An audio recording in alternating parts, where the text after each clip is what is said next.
बारात आ गई। क्या बारात आ गई?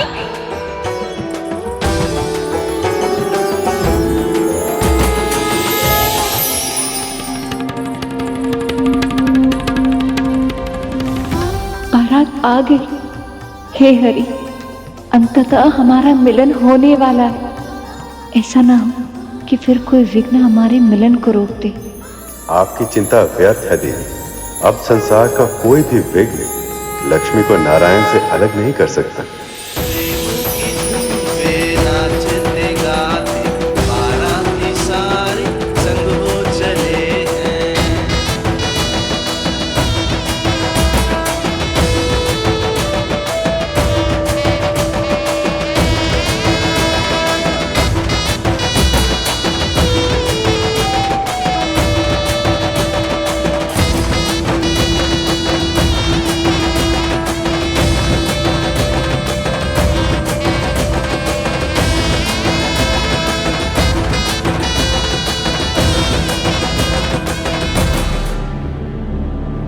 माँ, आप नहीं चलेंगे? अपनी बारात को देखने की इच्छा किस वधू की नहीं होती विंता, पर मेरा जितना मन कर रहा है ना, बारात देखना मेरे लिए उतना ही कठिन है। जब आप किसी विशेष की प्रतीक्षा कर रहे हो, जब आप किसी को बहुत लंबे समय बाद मिल रहे हो, तब आपका हृदय नियंत्रण में नहीं रहता। भिन्न भिन्न तरह की भावनाएं उमड़ने घुमड़ने लगती। ऐसा लगता कुछ भी संतुलन में नहीं है। मन में भावनाओं का विस्फोट होगा और उसकी ऊर्जा आंखों में अश्रु द्वारा बह जाते। अरुण, आपको अपने किए का दंड भोगना होगा माता। इस समय जो भीषण और असहनीय कष्ट मुझे हो रहा है,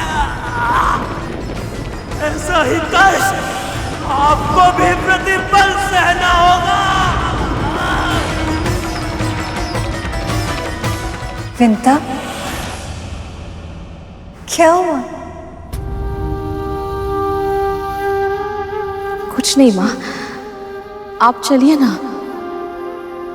मुझे विश्वास है प्रभु आपको देखने के लिए तरस रहे होंगे।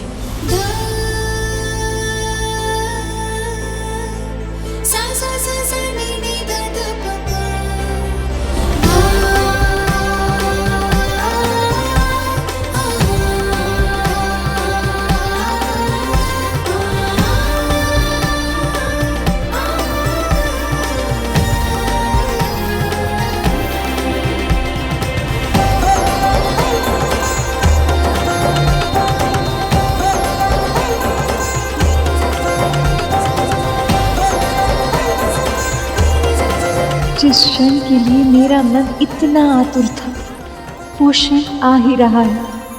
कैसे लग रहे होंगे मेरे स्वामी?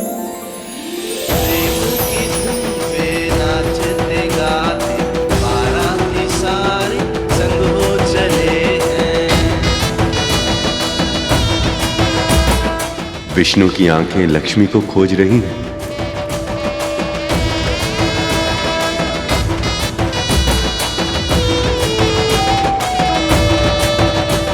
लक्ष्मी, आप कहाँ हैं? मेरे समक्ष आकर मेरे हृदय की आतुरता को शांत करें।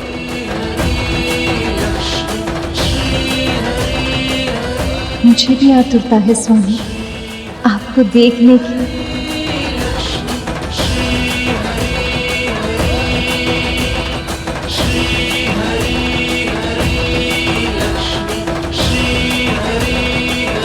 ये सौभाग्य है मेरा कि संसार के स्वामी मेरे जमाता बनकर मेरे द्वार खड़े हैं।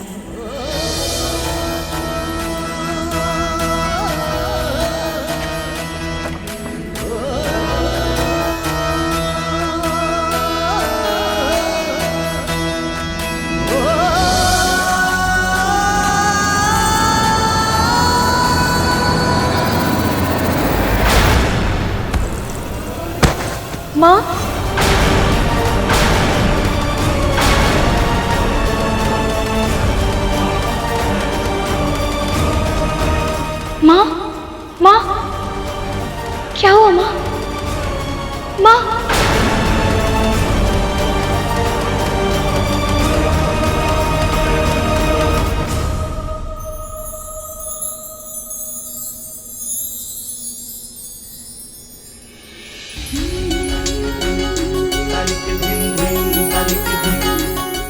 आइए सखा।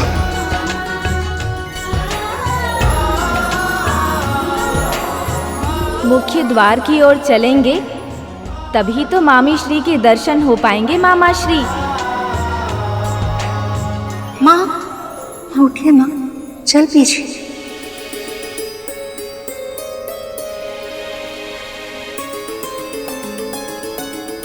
क्या हुआ?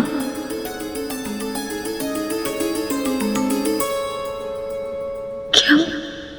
अद्भुत है पुत्री, वो अद्भुत है। मैं आपके पति की क्या आरती उतारूं?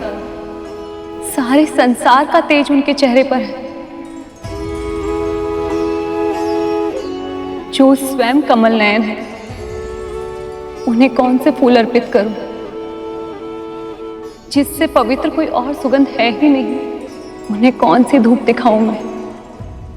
संपूर्ण सृष्टि का सौभाग्य का प्रतीक माना जाता है पुत्री आपको, पर आज प्रभु विष्णु को आपके वर के रूप में सजा हुआ देखकर मुझे ऐसा लग रहा था जैसे जो सबका भाग्य संवारती है, आज उन्हीं के भाग्य का उदय हो गया है।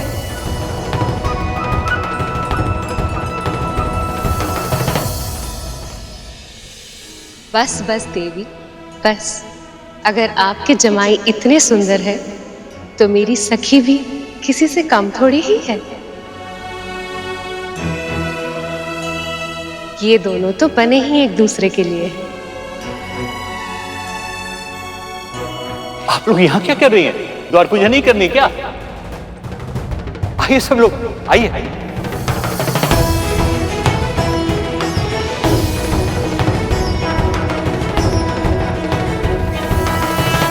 तुम्हें बारात देखने नहीं जाना? अरुण भी तो आया होगा ना? पर माँ, आपको अकेले छोड़कर कैसे जा सकती हूँ मैं? अकेले कहाँ? मैं हूं यहाँ पे। और वैसे भी तू सारे कार्य अकेले करेगी क्या? जा मिल ले अपने पुत्र से। इसी बहाने मैं कुछ समय देवी लक्ष्मी के साथ बिता पाऊंगी। जाओ विंता, जाओ।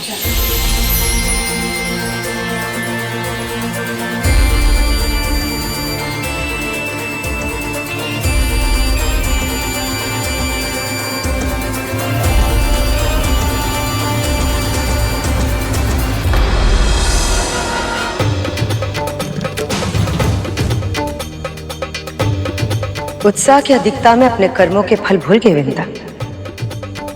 सोचा है क्या कहेगी अरुण से? जिस पुत्र का पूरा जीवन तूने नष्ट कर दिया, कैसे करेगी उसका सामना?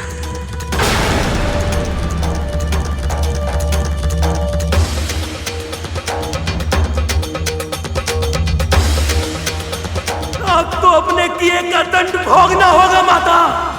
ऐसा ही कष्ट आपको भी प्रतिपल सहना होगा। मैंने माँ को श्राप दिया था गुरु, जिसके कारण तुम दोनों का जीवन, मुझे समझ में नहीं आ रहा है कि मैं उनका सामना कैसे कर पाऊंगा। वो माँ है भैया, और एक माँ अपने संतान का अपराध कभी स्मरण नहीं करती। आप भीतर जाइए, माँ भी आपकी प्रतीक्षा कर रही होगी। पर तू कहाँ जा रहा है गुरु? द्वार पूजा भी किसी भी क्षण आरंभ होती होगी। पता नहीं भैया, मुझे ऐसा लग रहा था कि बारात निकलने से पहले वहां राहु था जो हम सब पर दृष्टि रख रहा था। बस कहीं ये असुर फिर से कोई षड्यंत्र ना रच रहे हो।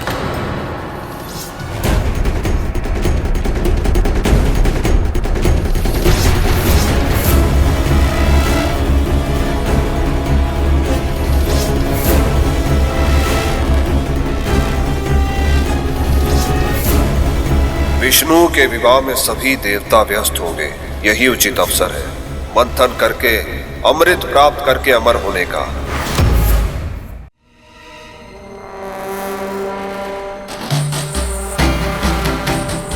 मंथन के लिए हमें 2 भागों में बंटना होगा। वज्रान, राहु, आधे असुरों को लेकर तुम दोनों वासुकी की पूंछ की ओर चले जाओ। मैं शेष बचे आधे असुरों को लेकर वासुकी को उसके मुंह की ओर से पकड़ता हूं। जी महाराज।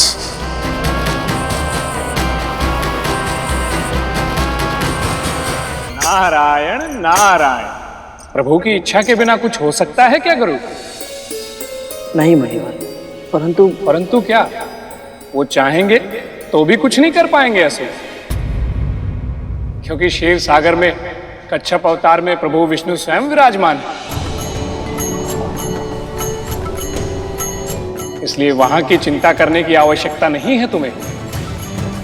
इस विवाह का साक्षी बनने का अवसर बड़े सौभाग्य से मिला है तुम्हें, इसलिए इसका आनंद लो। नारायण नारायण। हे प्रभु, सब कुशल हो, सब मंगल हो।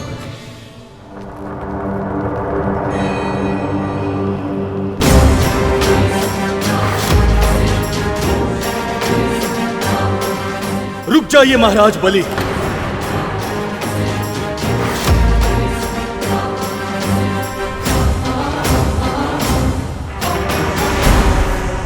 रुक जाइए, मुझे हाथ मत लगाइए। इतनी धृष्टता जो पूरे ब्रह्मांड पर शासन करता है, तुम दोनों उन्हें रोकने का प्रयत्न कर रहे हो। मैं आपका सम्मान करता हूं महाराज, ये छल मत कीजिए।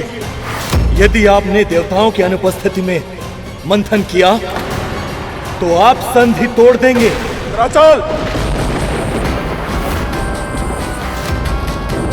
जिन संधि के नियमों की आपको इतनी चिंता है, देवताओं ने कभी उसका सम्मान नहीं किया।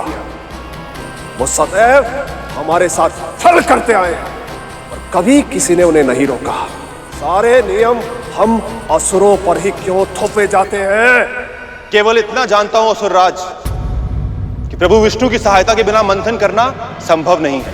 इतनी शीघ्र भूल गए कि आप सब मिलकर भी ना मंदराचल को उठा पाए थे और ना ही मुझे हिला पाए थे।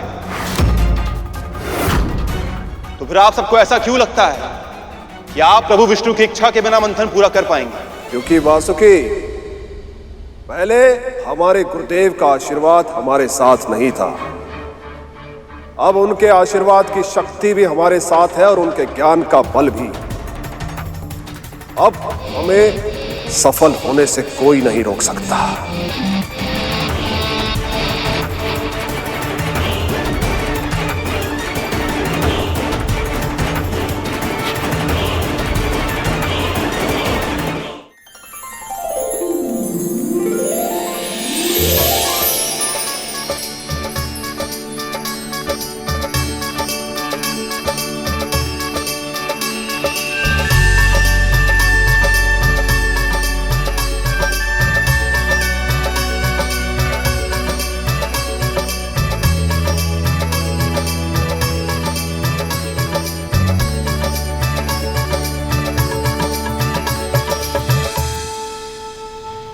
प्रभु, आपके प्रत्यक्ष रूप से दर्शन पाकर मैं धन्य हो गई।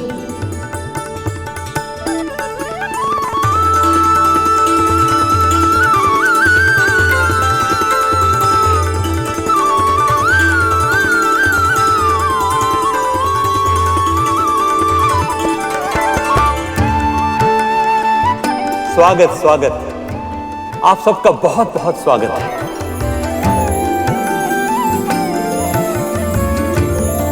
मेरा प्रणाम स्वीकार कीजिए गणपति। वंदन स्वीकार कीजिए, नमन स्वीकार कीजिए।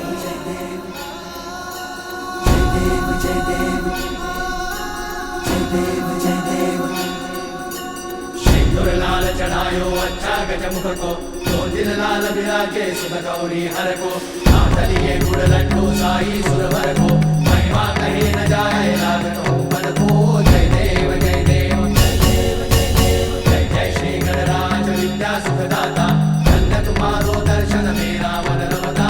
जय देव जय देव।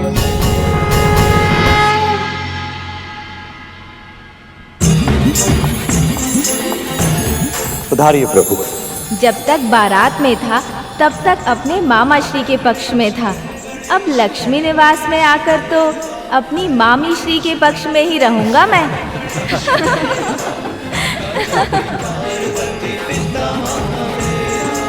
नारायण, अपने जमाई का स्वागत सत्कार करना विवाह की सबसे महत्वपूर्ण रीति है। कृपया मुझे चरण धोने की आज्ञा दीजिए। उमंगों की घटा छाई, खुशियों की छटाई,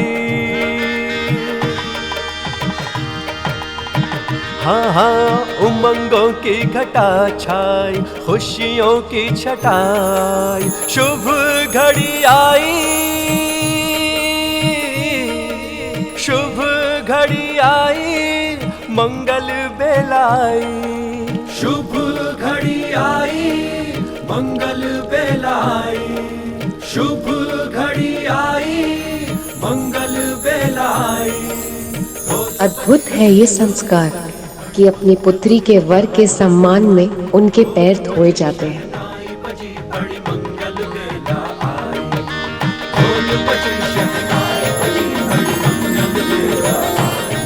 पधारिए प्रभु। तनिक रुकिए नारायण, रुकिए।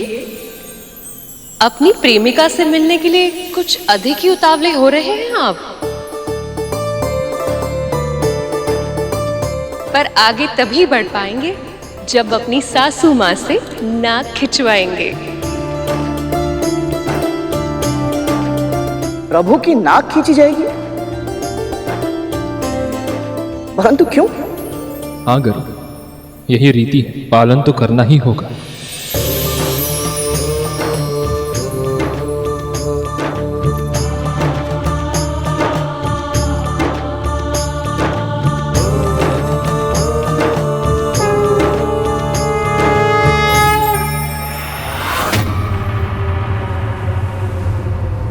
रुक जाइए महाराज बलि।